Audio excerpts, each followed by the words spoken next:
बहुत बहुत शुभकामनाएं कि आप दरबार से जुड़े हुए हैं, हमेशा जुड़े रहें,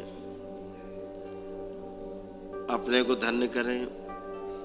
जिन माता पिता ने आपको जन्म दिया, जिनके साथ खेले बढ़े हुए, उनका भी ध्यान रखना है, अगली पीढ़ी का भी ध्यान रखना है। आपके ऊपर स्वयं अपने परिवार की भी जिम्मेदारी है। 3 पीढ़ियों का ख्याल आपको रखना है।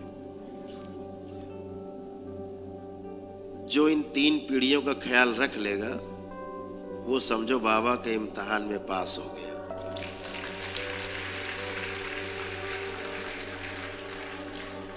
इस संसार में जो सबसे छोटी इकाई है वो परिवार है।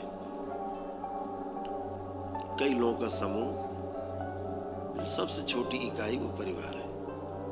परिवार परिवार परिवार मिल मिल करके समाज की रचना करते हैं, समाज बन जाता है। अगर हम अपने परिवार में पास हो जाते हैं तो जो मॉडल बनता है परिवार में पास होने का, उस मॉडल को हम समाज में ले जाते हैं, प्रस्तुत करते हैं प्रमाण के साथ कि इस मॉडल में हम जिए हैं, आप भी इस मॉडल में जी करके देख सकते हैं। हम सफल हुए, आप भी सफल हो सकते हैं। लेकिन जो परिवार में असफल हुआ है वो समाज में कभी सफल नहीं हो सकता। इस बात का हमेशा ध्यान रखें। इसलिए सफल होने के लिए जो सबसे बड़ा स्थान है, हमारा परिवार है। अब वो परिवार आपका एक घर के 4 लोगों का परिवार है, या किसी परंपरा में आप है, वो आपका परिवार है। जब परंपरा में अपने परिवार, जो आपका परंपरा में परिवार होता है, इसमें आप ठीक से जी लेते हैं, समरसता के साथ, सुखी रहकर, सुखी करके, तो इस परंपरा के द्वारा सभी को सुखी और समृद्ध किया जा सकता है। तो चाहे घर हो, चाहे परंपराएं हो, चाहे समाज हो, सभी में आप तभी सफल हो सकते हैं जब आप परिवार में सफल होते हैं। इस बात को हमेशा ध्यान रखिएगा। तो परिवार सर्वोपरि है। दरबार इसीलिए परिवार को मान्यता देता है सबसे ज्यादा। परिवार में रहते हुए संन्यास्त होने के लिए आपको प्रेरित करता है कि परिवार में रहते हुए सन्यासी रहे। ऐसी व्यवस्था, जंगल पहाड़ नहीं भागना पड़े, ताकि आपकी आने वाली पीढ़ी आपसे प्रेरणा ले। जंगल पहाड़ चले गए तो नाती पोते कैसे जानेंगे बाबा हमारे दादा क्या किए।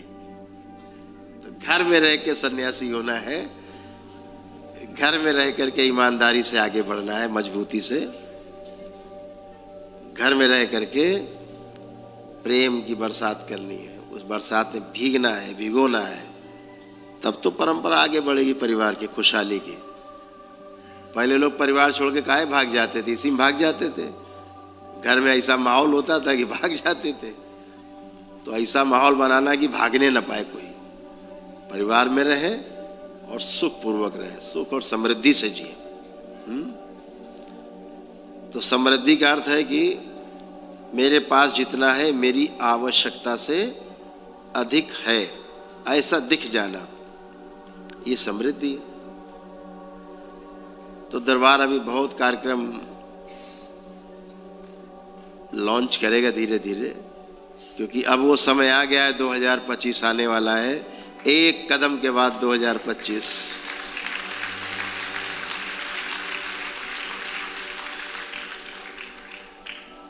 फिर दरबार का जो आविर्भाव हुआ, दरबार का जिसलिए इस धरती पर जन्म हुआ, वो सब मजबूती के साथ बाबा के जन्मदिन से 2 फरवरी 2025 से शुरुआत इसकी हो जाएगी। हम सब इसके साक्षी बनेंगे और हम सब इसके कर्ता धर्ता कार्यकर्ता बनेंगे, स्वयंसेवक बनेंगे।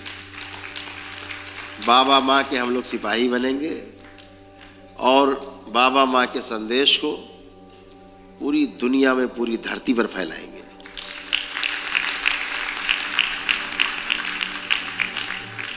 तो बहुत शुभकामनाएं पुण्य से आप सबको इस पूर्णिमा के अवसर पर। जय श्री करौली शंकर महादेव की। जिन जिन भक्तों ने दीक्षा ली है और जो तंत्र दीक्षित हैं, उनके लिए एक विनती है कि इस चैनल के वीडियोस को ध्यान से देखने की कोशिश करें। ये जो गहरा ज्ञान है, इसे अपने में उतारे। गुरु जी का एक एक शब्द जो ब्रह्म ज्ञान है, उसे समझने की कोशिश करें। निरीक्षण करें, परीक्षण करें और इसके साथ साथ अनुभव करें। जय बाबा की।